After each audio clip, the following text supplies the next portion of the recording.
I'm Dave Lupro, and I would like to welcome those joining online and those of us attending in person on October 6, 2024 for Pilgrim Church Adult Enrichment. In honor of the upcoming Indigenous Peoples Day, which is next week, we are excited to have Kimberly Sigafus. Did I say that right? That's close. Okay, well, try my name for size. Yeah. She's with us this morning. She's an internationally published, award-winning Ojibwa author, speaker, singer, and artist. Her writings include 10 years of newspaper and photo-journalistic work, as well as Native American children's picture books, young adult fictions, plays, nonfiction, and fiction writing. Very accomplished. And you'll be able to see some of that writing in the parlor later, or during fellowship hour. She's brought some of her books, and if you would like to learn more about her and her work, you can visit her website, Kimberly Sigafus. We'll get it.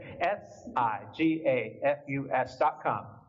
Kimberly frequently travels throughout the Midwest, sharing Native American programs such as today, and was chosen to be on the 2023-24 roster for the Illinois Humanities Rhodes Scholar Speakers Bureau. Let us welcome our guests. We're honored to have you among us. I'm just gonna, is it okay if I move like right here? Okay. You may. Just don't back up right so I fall. Well, I am Kim. My Native American name is Bekaadiziikwe, okay? It means quiet woman. So by the time we're done, you're gonna be like, who would ever name this woman Quiet Woman? Okay. I am Ojibwa, and my family is from White Earth Reservation, which is up north. I'm a Minnesota girl, so you might hear some Minnesota slang in between things here. But I am from Minnesota. I'm originally from about an hour north of the Twin Cities, but my family still lives in White Earth Reservation. A lot of them still live there, and that's located in the northwest corner of the state. I don't know if anyone's been way up there. It's about an hour east of Fargo. I don't know if anyone's been in that corner of the state. And so we do go back. My husband is with me. He's in the back there in a plaid shirt. And it's our anniversary today. We've been married 11 years. My husband said, what do you want to do for our anniversary? I said, well, I have work. So I am here. And I'm very happy to have been blessed with him, for sure. Okay, so my grandfather grew up on the reservation. My father died when I was 1 year old, and so my mother, who was not Native, moved us moved us to the inner city of Minneapolis, where I grew up Irish Catholic. Okay, so I can make a lot of interesting food. We had a lot of German in our family as well, so I have German, Irish food experience. And it wasn't until I was in my 20s, I was married, settled down, I was having children, and I decided I wanted to learn more about my culture. And so I spent the last 40 years learning about the Native culture. I wanted to be able to pass that on to them, and later on, I realized I wanted to pass that on to others. And so that's why I come out and I do these programs, because I love to share my culture with everybody. So, you know, there were a lot of Native American people that lived in Illinois at one time. For a while, we didn't have any reservations, okay, no federally recognized tribes here, until within the last year, the Prairie Band of Potawatomi was granted their land back, and so we now have one, yay! And so we're very thrilled with that. Okay, like in the introduction said, I am a writer. I have written 20 books. There's 18 of them out there. The other 2 haven't been released from the publisher yet. So I will talk about them if I have time at the end, so it doesn't sound like I'm here to do a commercial for those. Okay, well, there were lots of Native people that lived here at one time. The Ojibwa lived here at one time. They weren't the main tribe, but they were a tribe that was here. What other tribes do you think were here at one time? Potawatomi. The Illini were here, yes. The Miami were here, yes. The Fox, the Sauk, Miami, Kaskaskia, Illini, Kickapoo were here, Ho-Chunk. Winnebago? Yep, Winnebago and Ho-Chunk, for some of you may or may not know, is the same tribe, just like Chippewa and Ojibwa is the same tribe. Ho-Chunk actually was, that's their actual name. It means people of the big voice. And they were given the name Winnebago by the white settlers and the government. That word loosely translates into stinky Indian. So for a while there, they had to endure that name until they decided to go back traditionally and take their Ho-Chunk name. Most people wouldn't have stood for that long, being called stinky, but that is what happened, and so that's what that means. Okay, so it's one of the Ho-Chunk natives that I'm gonna talk a little bit about today, because women in any culture are very, very important to that culture. And the same goes for the Native American people. And there was a woman by the name of Hononiga who walked this Illinois land once upon a time. She was the wife of American Fur Company trader, Stephen Mack. Now, Stephen Mack was about 31 years old. He was unmarried, and he liked it that way. Okay, however, his company was kind of nudging him a little bit, you know, about taking a native wife. And so he decided, okay, the next trip around, I'm gonna look around and see if I can find somebody that I like. And so he met Hononiga, and they got married. Now, Stephen was 31, and she was 15. Now, back then, that was not a big deal. That was marriageable age, okay? Hononiga was born in what we consider now to be the Madison, Wisconsin area. Her parents died when she was young, and she was raised by uncles. And so they made the decision to allow that marriage. She was at least 3/4 Ho-Chunk, and she was also Potawatomi as well. So both the Ho-Chunk and the Potawatomi don't actually observe any sort of marriage rites way back when. So how he did it was he approached her family, said he wanted to marry her. They invited him to a big dinner, okay? And so he knew when he came to that big dinner, he had to have something in his possession called a bride price, which is really similar to a dowry, okay? So they thought he was very wealthy because he worked for the American Fur Company. And so they expected big things out of old Stephen, and so he did not disappoint. He brought them 2 beautiful horses, 2 fine saddles, and 2 nice blankets for her. Does anybody know why do you think that bride price had to be paid for her? Women were considered help and worker bees in the family.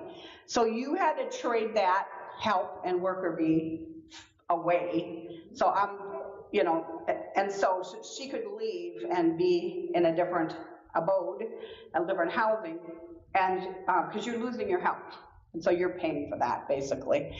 Plus, if he had showed up with a fish, they probably wouldn't have said it was okay. They wanted to make sure he could take care of her. So by what you brought was a very good indication of how you were going to care for her. Okay, so that was important. Well, they moved around quite a bit. They got married, they moved around quite a bit. Later on in his life, Stephen knew that their marriage was not going to be recognized by any kind of government. And so he had amassed some wealth, and so he married her in a Christian ceremony later on, so that they were definitely married. There was no question on that. They moved around quite a bit. They ended up at the mouth of the Rock River, or the Dry Creek and the Rock River. Eventually, they ended up in a place that we now know as Rockton, Illinois. They actually had set up a village on the other side of the river, and it's now called Macktown for Stephen Mack. So if you ever go over to Rockton, it is a living village. So in the summer, early spring to late fall, they have a living village there. And you can actually go there and see where Hononiga and Stephen lived. You can see where his trading post was. You can see all kinds of things there. So it's a really neat place. Well, the War of 1832 changed things for the Mack family. And does anybody know what happened in the early 1830s? Russian Indian War? Pardon? Russian Indian War? No. There was a wonderful gentleman president by the name of Andrew Jackson. I didn't even have to groan that. My gosh. I try hard not to do that because you never know. Some people might like Andrew Jackson. Yes. That's what happened. Okay, so the Indian Removal Act was signed in. Now Congress went, I don't know if I want to do that. And he was like, talk to the hand, and he did it anyway, okay? Their government wasn't as well put together as ours is supposed to be now, okay? And so they were doing stuff that had nothing to do with the other one. But that's where the Trail of Tears came in. Illinois actually has a northern Trail of Tears. Did anybody know that? It's down by Jonesboro, way down south. I think it's Highway 146 down there. But anyway, the Cherokee left late. They hung on and hung on and hung on in the East Coast. And the government finally came into their village, grabbed them and said, you're moving? I'm sorry, we gave you months, you didn't move, we're moving you. And that's part of that Trail of Tears. And they actually walked across the state of Illinois at the bottom. But because they left so late in the year, they got caught here in the winter. So they couldn't cross the Mississippi. And when they tried to cross, they realized immediately it wasn't going to work because the Mississippi, if you know anything about that, you know that it doesn't freeze completely over. It's always moving, but they have big chunks of ice in the middle. And so they couldn't cross. You can't cross that. So they had to camp alongside of it, and there are hundreds and hundreds of people. And the people who own the land around it would not let them cut trees down for fires, and they couldn't hunt on that land. And there was a little store there where they ended up camping, and that was closed for the season. So a lot of them starved to death, and a lot of them froze to death. And so by the time spring came and they were able to cross, there wasn't as many of them as when they started off. So it was a really sad history for Illinois. There is a Trail of Tears State Park that's down south, and you can walk part of the trail, actually, that they walked. Well, the War of 1832 changed things for the Mac family. The Sauk and Fox people were forced to migrate up the river. And they were heading right toward what we now know as Mactown. Now, Stephen had opened a big trading post there, and it had a lot of ammunition. And Stephen took his family and fled. He didn't want anything to do with these people. And so he wanted to keep his family safe. Well, the town didn't want the native people to get a hold of that ammunition, and so they blocked them from coming through the town, and they were able to save that trading post. And the gentleman who was leading that charge had to go around and up the other side of the river up into Wisconsin. Does anybody know who was leading that charge? Oh, what's this? The guy. Go ahead. Black Hawk. Okay, Black Hawk was not happy that people were coming into his land, okay? For one thing, Native people move in the spring and in the summer. They move back and forth depending on the weather. And so when he moved away for winter and moved farther away from the water, he came back in the spring and there were people living on his land.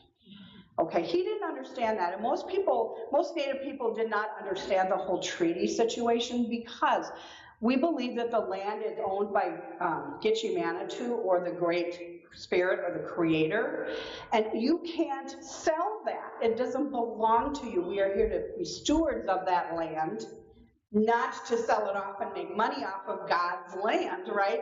And so they would sign these treaties going, okay, these people are dumb. I'll just take what they give me, and I'm not going to go anywhere.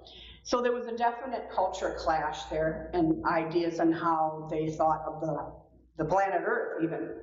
And so he did not sign a treaty. He was not happy that somebody else signed all his land away. He didn't understand that, which is why he was fighting so hard to stay where he was.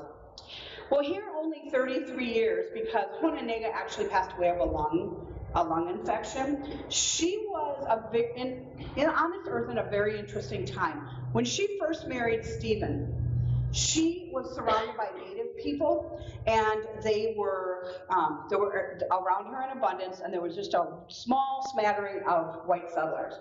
By the time she passed away when she was 33, there were very little Native American people there, including herself, and she watched her family and friends all have to leave, and there was a huge amount of white settlers, and so she had to learn and how to navigate through that culture change. So she was very highly regarded in both the Native world as well as the white settler world. She was a healer. She healed with herbs, and so people, whether it didn't matter where you were from, whether you were Native or not, they would come to her. That was their doctor, and they would come to her to be healed, and so she was held in very high regard. She died September 8th, 1847, and Stephen died in 1850. So when she passed away, Stephen was older, of course, but he was devastated when she passed away. That was his partner. Someone else who coexisted during that time was Singing Bird. Does anybody know who Singing Bird happens to be? Okay, remember we talked about Black Hawk? Well, he was married to Singing Bird. Now in that culture, in the Sauk culture, you can have more than one wife, but he only had one wife. So as a writer, I always think about that conversation of where she's in the teepee and he comes walking in going, so I got this idea, what do you think? And I'm just, because I live in now, I would say absolutely not. Are you kidding? You lost your mind? However, in the Sauk culture during that time, it was very common to take more than one wife. There's no indication he ever had a conversation with Singing Bird about that, but he never took more than one wife. And at the end of his life, he actually dictated an autobiography to somebody, and you can still read that. It's the autobiography of Black Hawk. And so in that autobiography, he does talk about his wife. And he says, "It is not customary of us to say much about our women, as they generally perform their part cheerfully and never interfere with the business of men." There's some snickers in the audience here. "This is the only wife I ever had or will ever have. She is a good woman and teaches my boys to be brave." During this time in our history, Native women were not spoken about. Men did not speak about their wives. We knew they were there, obviously, but they weren't spoken about. And so they were known as the hidden half.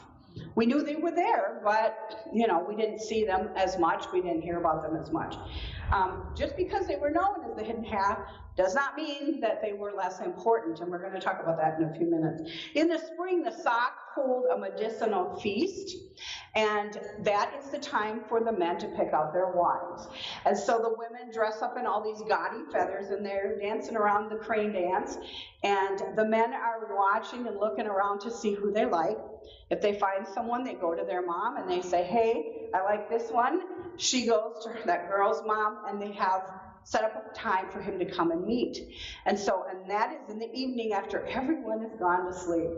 So the family is in there all pretending, I'm sure, to be asleep because they know he's coming in there. He lights a flint, he crawls into the teepee, and he's looking for her because it is really important not to wake up the wrong woman. You have to wake up, as if you wake your mother up, that's not good, or grandma, because there could be anybody living in there. And so he taps her and he wakes her up and he holds out the light, and if she blows it out, they're married. He goes home, he comes back with his stuff, and he moves in with that family in that teepee for a year. Now, aunts, uncles, grandma, grandpa, lots of siblings, there could be a crowded mess in there. But he still moves in there for a year. After that year is up, if they got along, he could take her and they could move into their own teepee or longhouse or whatever they're going to live in. If there was a child and they didn't get along, the child would stay with mom there in that teepee and he would move out. Talk about women's power. Let's say they moved out and she did not like him. After about 6 months, he didn't take his moccasins off, he got mud everywhere, he never took a bath, he was horrible, and she didn't like him, and he went off whistling one day and came back. If all his stuff is sitting outside the teepee, bye-bye.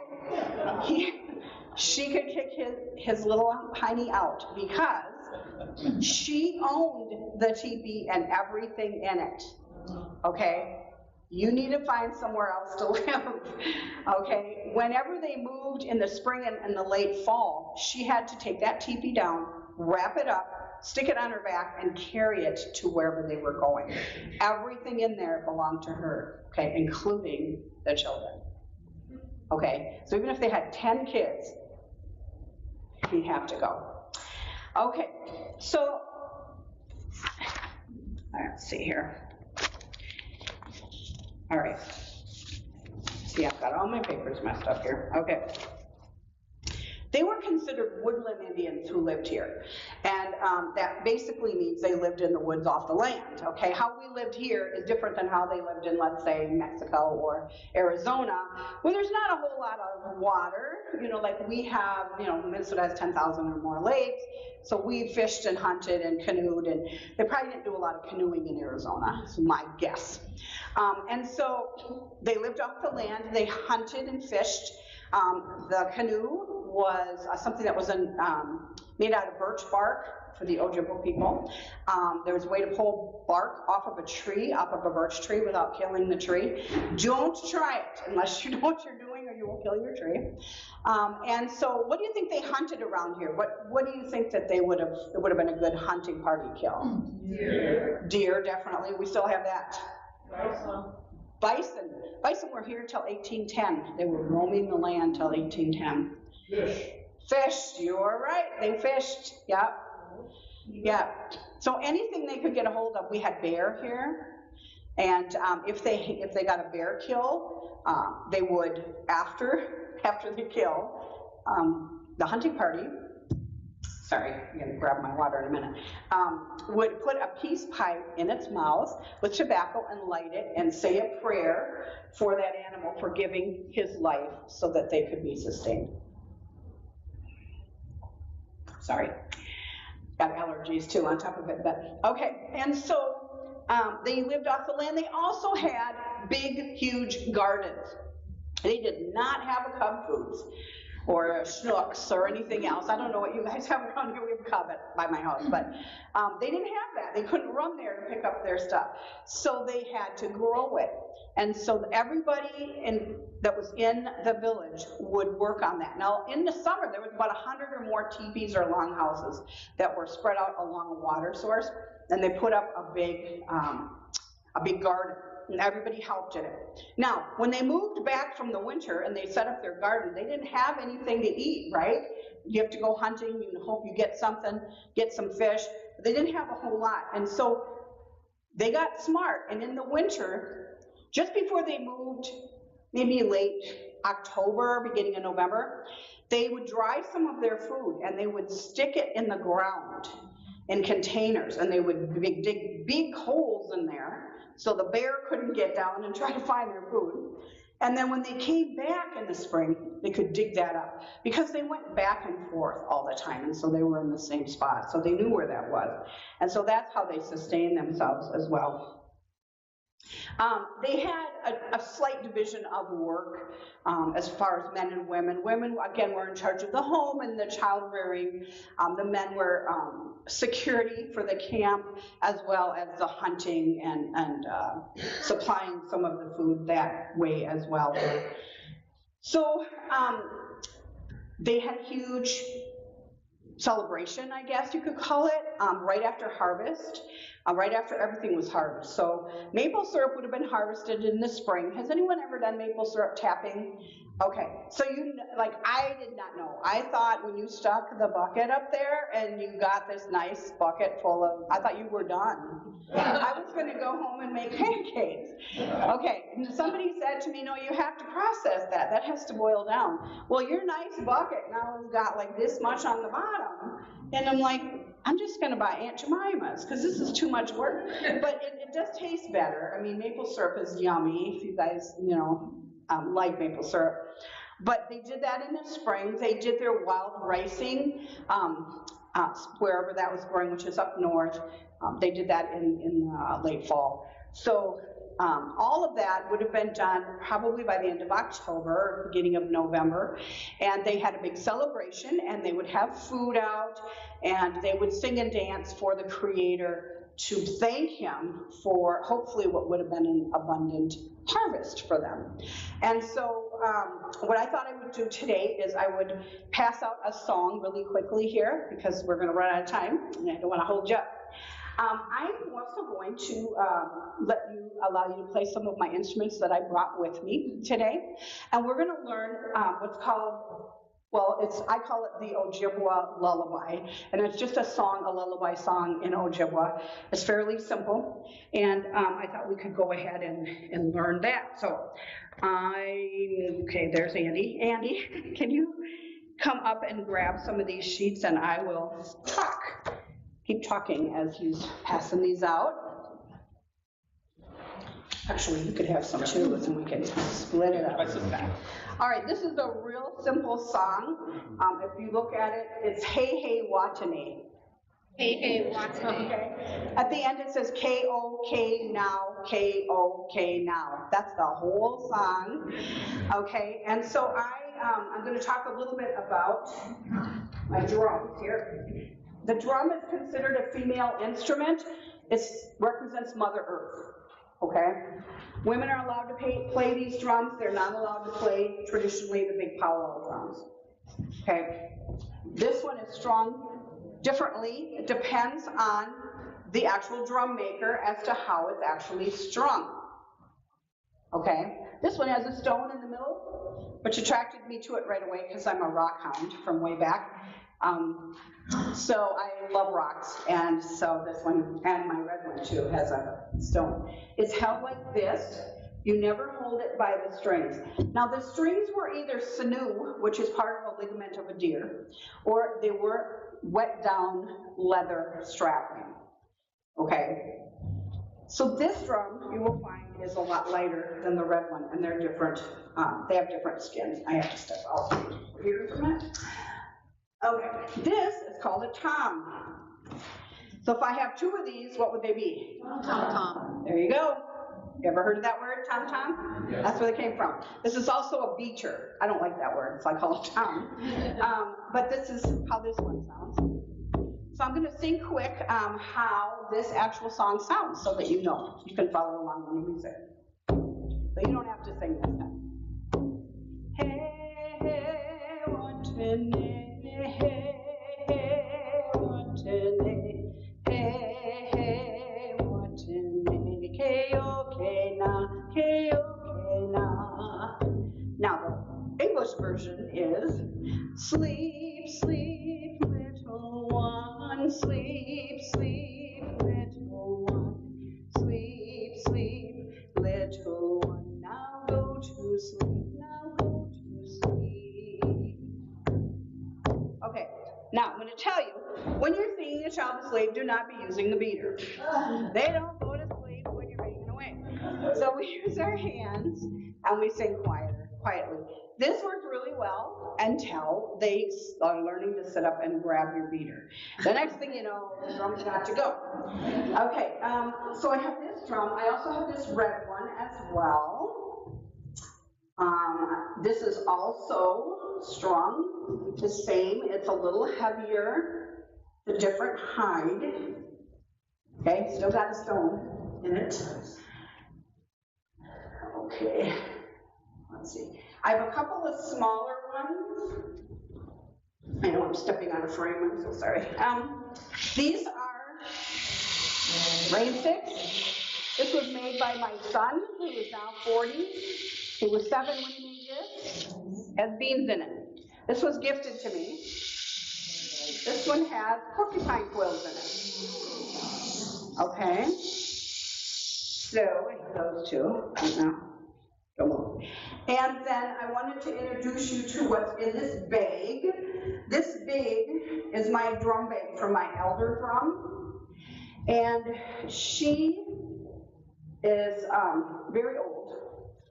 And she is going to my friend Corey, who makes drums, and he's going to fix her because as she's aged, she, like a lot of us, she's become a little cracked. Oh. Okay, so she's got a little bit of cracking going on up here. How you play her is you shove your hand under here and turn it around and use your hand. So what I'm going to do, oh, one more thing, I've got jingles. Very suspiciously looking like Santa's bell. Okay, however, the jingles were actually snuff can lids that were rolled up on a branch and sewn on cloth that went around on your clothing. So they would go here, on your ankles, or on your clothing. They make up something called a jingle dress. Some of you know what that is. And so I don't have 100 snuff can lids in here. I went to Amazon and bought some bells, but they make basically the same sound. Those lids don't make a noise on their own. They have to be sewn perfectly so they hit each other, and that's how they jingle. And so there are makeshift jingles. So would anybody like to play a drum? I've got 5 drums, 2 rain sticks. Anybody interested in playing any instruments? Otherwise, I have jingles. Andy will pass those around. Here you go, Andy. Does anybody want to play my red drum? If you do, come on up and grab it. I have this drum as well. Anybody would like to play this one?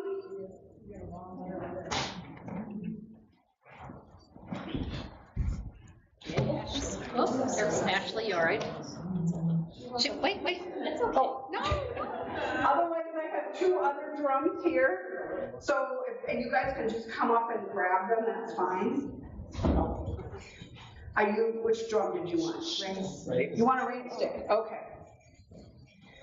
Yeah. Here's a Tom. Thank you. Yeah. All right, come grab a rain stick. I got another rain stick here. And you have my other drum, so here is your Tom. Okay. Does anyone want to play my grandmother drum? Most people are afraid of her because they think she's going to crack. But she really gets mad when I don't take her out. So she's like, just because I'm old doesn't mean I'm not worth anything. So she likes to come out. Okay. So, all right. So the drum is the heartbeat of Mother Earth. And so the drums are really, really important because if you're not all on the same beat, we're not going to be able to sing the song very well, right? Okay, so we're going to start with the drums, and we're just going to have a real steady, slow beat.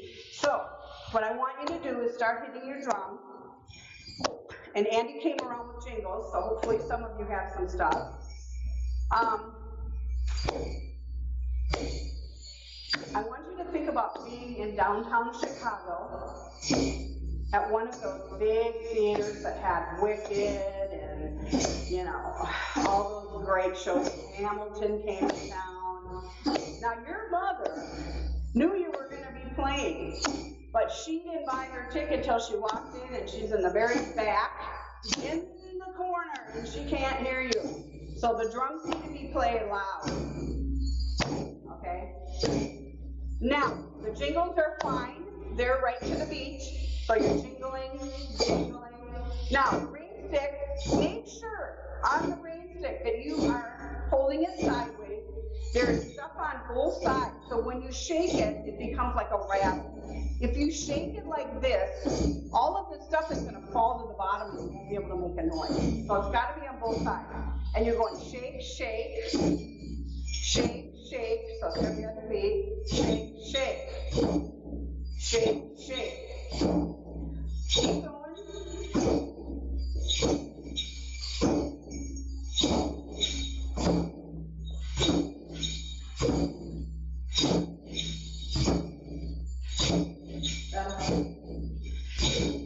Okay, keep going. All right, so we're going to go 1, 2, look at your music. Ready? 1, 2, ready, sing.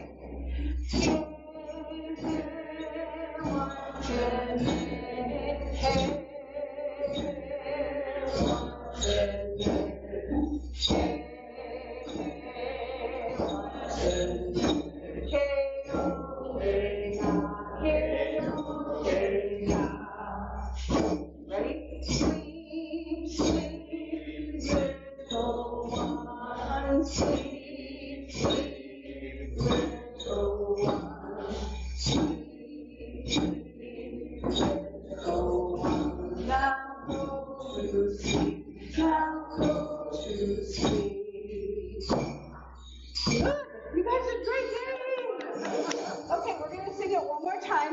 someone wants to trade their drum for another, or you want to play a drum, or you want to play a rain stick, just switch among yourselves, and then we'll sing it one more time.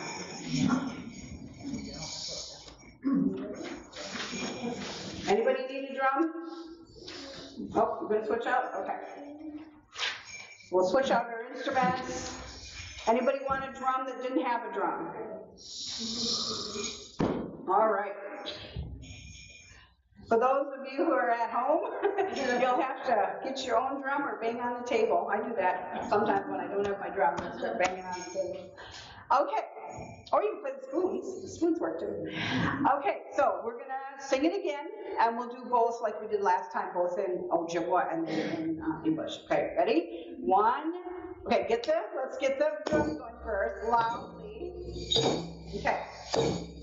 1, 2, ready, sing.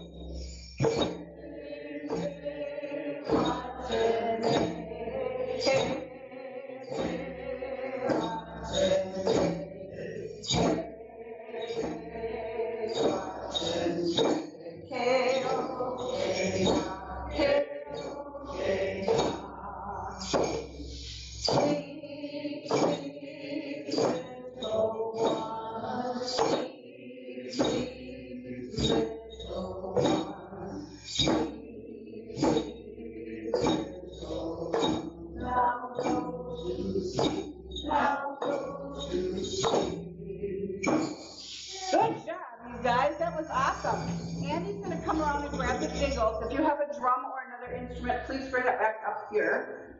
And then I'm going to close with something quick, and then we'll be done. I'll take some questions after that if you have some. I'll make this just in case.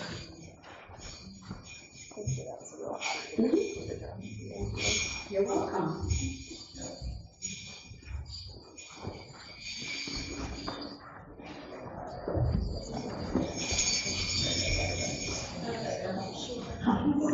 Okay, so I thought before we ended our time that I would teach you a couple of Ojibwa words that you could bring home and use at home. So the first word is buzu. Buzu is hello or a greeting and welcome in Ojibwa, so buzu. Gigawabaman means so long. It's a long word, but no native language has the word for goodbye. We all think we're going to see you again, and so we say so long, which in the Ojibwa language is gigawabamen. Gigawabamen. So buzu is welcome. Gigawabamen is so long. The word for dog is anamush. Anamush. We have a dog, and her name is Anamush. We call her Ani, but that is her name, Anamush. We also have another dog. Her name is Mika. Mika, M-I-I-K-A. 2 I's in the Ojibwa language is an E sound. And so her name is Mika, and her name is Beautiful. She's a naughty girl, and that's why we named her that. She's the only animal I ever gave a middle name to because she hears that all the time. And so she hears me yell, Mika Grace, a lot, which means beautiful Grace. And it also reminds me, I do love her, even though she's trying to attack the neighbors or she's digging up my petunias. Yeah, for a dog who's been formally trained, it goes right out the door the second we go right out the door, the training place. So, okay, so what was so long? Does anybody remember? Gigawabamen. And what is like hello? Bushu. Okay. How about the word for dog? Anamush. And the word for beautiful? Yeah. And the word I taught my grandkids as soon as they started talking was gaween. Gaween means no. And only my own children know that, unless they're around an Ojibwa person that speaks the language. And so when they started spouting off gaween, they knew who taught them that, and I was unpopular for a while. Does anybody have any questions about anything that I talked about, or maybe that I haven't talked about? Yes? Where do y'all mainly live now? Are you in like the Twin Cities, in Chicago? Do you have... The Native people are all over. The Chicagoland area has about 65,000 or more Native American people that live in the Chicagoland area. alone. The AIC keeps track of that, the American Indian Center, and they opened in the 1950s and invited Native people back into the area. They're all over. You don't see us a whole lot. Probably you don't think about it. Hopefully we all are the same. And so you don't go, oh, there's a Native person and there's a Native person. But we are all over, and we are back in the state. For a while, there was hardly any Native people here. It was too hard to live. You couldn't get a job here. You couldn't get a place to live, or, you know, it was not good. So, yes. I used to go to a camp near Minocqua, and there was the reservation there. Like the Flambeau, Yeah. Lake of Torches, I think. Yeah. And they had a recreated village. It was so, Yeah. such a nice experience, and Yeah. also a museum. Yep, Lac de Flambeau, like he was talking about, is up in Wisconsin, and it means Lake of the Torches, I think, and it's gorgeous up there. If anyone's ever been up there, it's so beautiful. And they do have powwows and stuff up there too. There's a lot of powwows in the area. There's actually some in our area as well.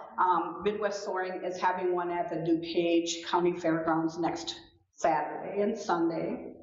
And I'm going to be speaking at it, that's why I know that one. But, and so they are going to honor the Prairie Band of Potawatomi that just got their reservation.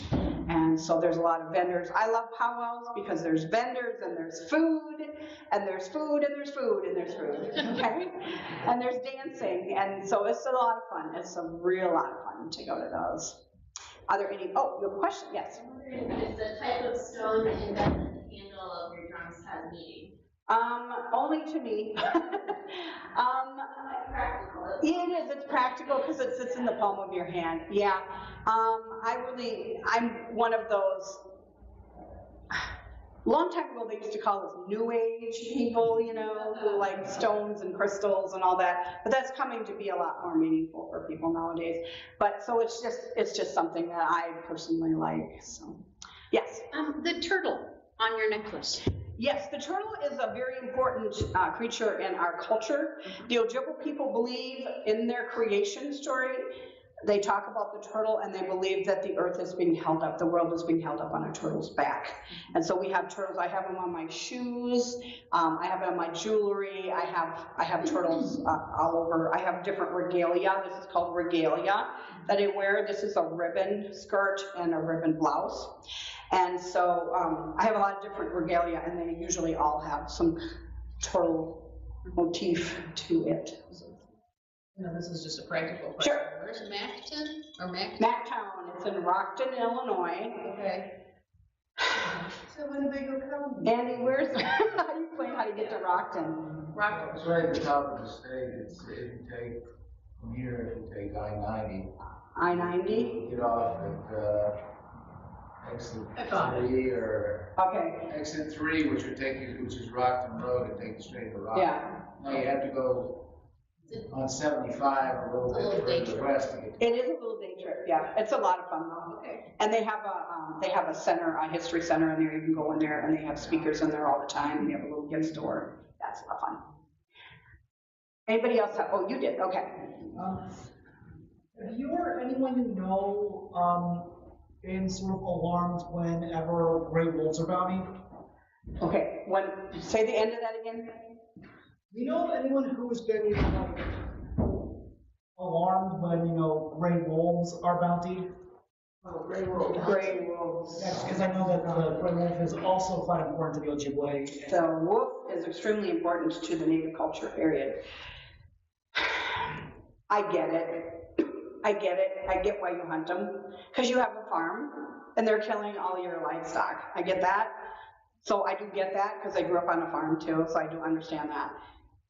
But it's in direct conflict for me with how that the wolf is so revered in our culture. So yes, I do have an issue with that. I do have a big issue with killing animals, period. However, what happens is you need bumblebees, for example, but then there's 4 million of them and they're all after you. You know what I'm saying? While you're sitting there eating your lunch outside. So I get why people want to go. But yeah, I do. That's a long answer for you, but yeah, I do have an issue with them.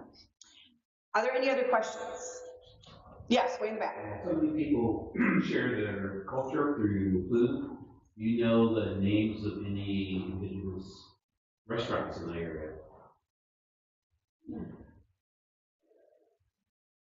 Okay, are you asking me for the Ojibwa word for a restaurant, or are you asking me for a Native American restaurant to go to? The latter. Okay, okay.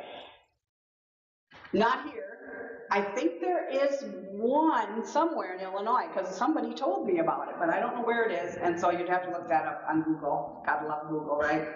I know in Minnesota there are two. One is run by the sous chef. If you have the sous chef cookbook, which is all native recipes, he has a restaurant up there. Yeah. So I know that that's one. Yes. You said there's a Potawatomi reservation now? And where is that? It's somewhere in the northwest corner of the state, and I'm not exactly sure of where. I mean, somebody sent me an article because somebody asked me that question, and I didn't know, and then they sent me the article, and then I read it and forgot. So, but it is in the northwest corner, northeast corner. Oh my gosh, I've got my whole thing mixed up. It's northeast corner, so I apologize. People are like, no, it's not. Are there any other questions? All right, well, we are running a little late, I think. I'm so sorry to keep you this long, but thank you so much for coming.